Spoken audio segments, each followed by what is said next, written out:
Hi all, I wanted to share a quick video today discussing some intervallic practice ideas which I find really musical and have been enjoying working on for myself recently. It's inspired by the initial material I shared in my Barry Harris chromatic scale PDF.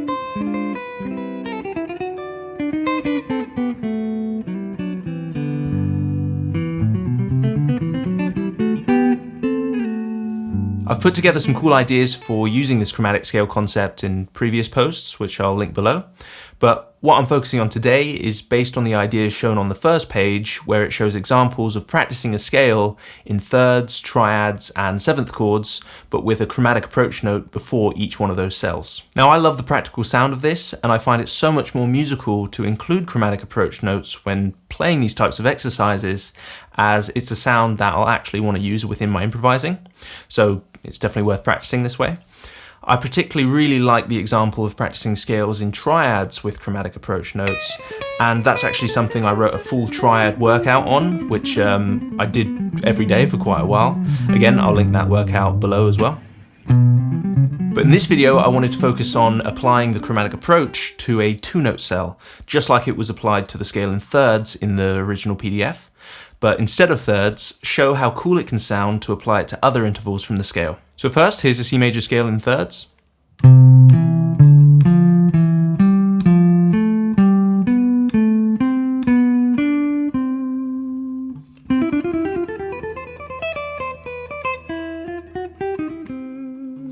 Now with the chromatic approach note added before each two-note cell.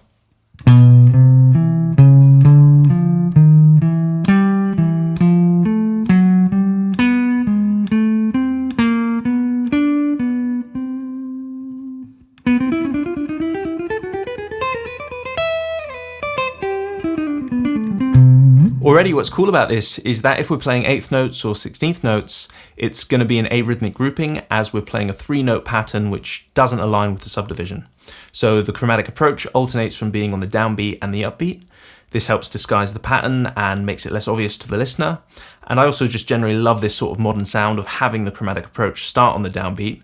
That's something I focused on for the full triad workout I mentioned a second ago. So let's try this same pattern, but with a different diatonic interval instead. The one I initially tried and straight away thought sounded really interesting was 6. Already, just playing a scale in 6 is very musical, just like thirds, as it's basically just an inverted third, so it gives a similar support harmonically, but with a bigger intervallic distance, which helps keep the melody note isolated when harmonizing it. For example, here's thirds.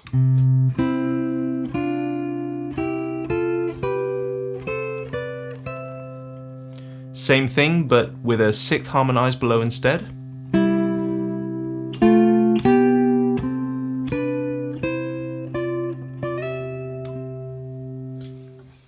Let's try it with a melody. This is thirds.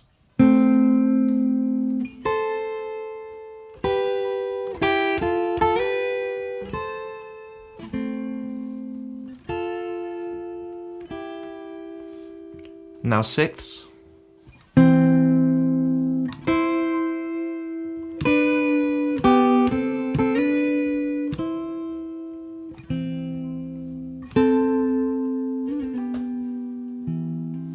You can hear more separation, which helps to not interfere with the melody, but the harmony note still gives a lot of support that sounds musical.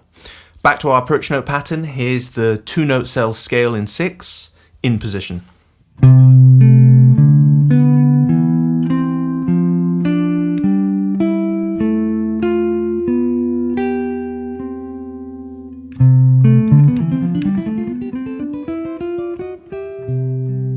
Now with the chromatic approach before each cell.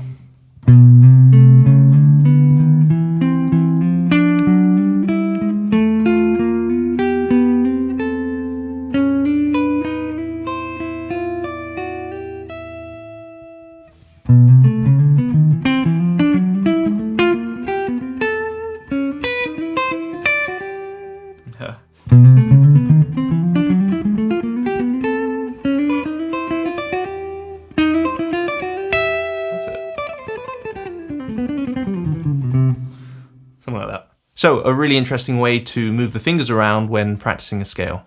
Now, we can of course apply this to descending too, as well as try out all the other possible permutations of what order we play the 2-note cell in. But we can also get more experimental and think about adding another interval on top of our current 6th cell. Let's try jumping up a 5th from our last note. That will be adding in a 3rd in relation to the scale degree we're playing this cell from. That will basically give us these types of major 6th and minor 6th chord forms.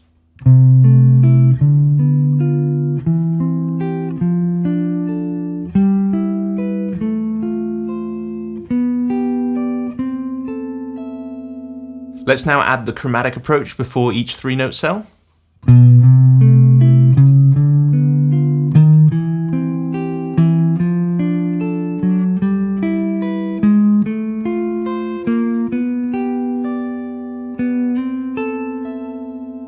We could flip things around by changing the interval to a 5th and then jumping up a 6th from our last note.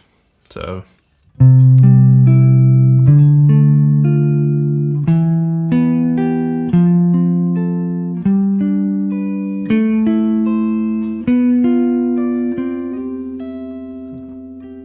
This gives us the diatonic spread triads, which are found within this position. Might be a bit tricky, but let's now add the chromatic approach.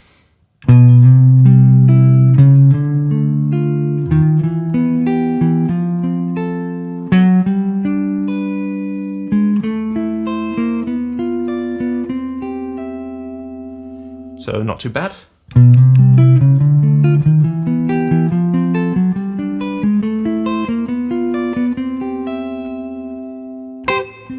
Now that leads us on to the next natural step for discovery, which is to go through the other intervals with this chromatic approach technique. We can also try the different permutations, which are worth practicing too. I've put together a series of PDFs for this applied to all the intervals, which I'll be sharing. For now, let's use the first available interval, which will be a 2nd, and go through the permutations. For each 2-note cell, the first permutation will be playing the scale degree before the interval. That will sound like this when ascending.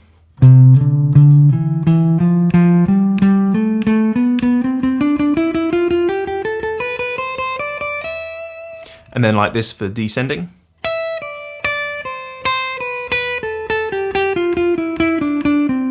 Adding the chromatic approach note before each cell.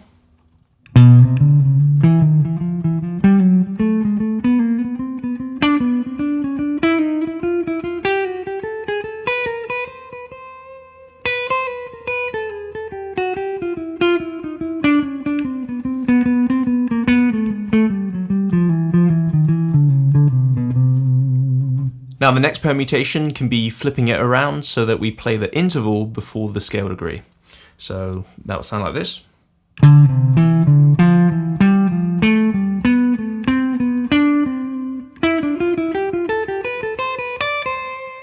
Still adding the chromatic approach before the start of the 2-note cell.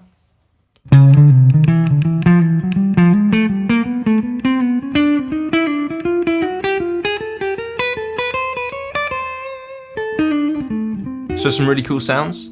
The next permutation can be alternating the order for every other cell. Let's do this with 3rds now instead. So what we can do is first start with the scale degree for the first 2-note cell, and then alternate by starting with the interval for the next cell.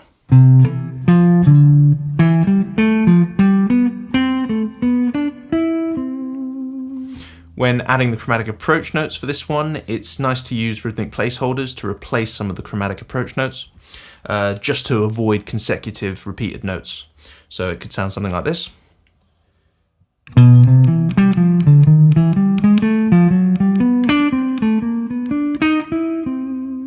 I like to use the diatonic scale degree above the target note as a replacement for the chromatic approach from below, but it could really be any note that you think sounds good.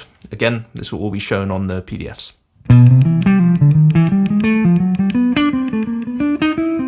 So I hope you enjoy this little practice idea and that it might help develop something new for your muscle memory when working on scales. I always just find it really fun to experiment and mess with a scale in different ways, or to practice the wider intervals that are available. Anyway, that's all from me. Keep your eyes out for the PDFs, and I will see you very soon. Thanks for watching.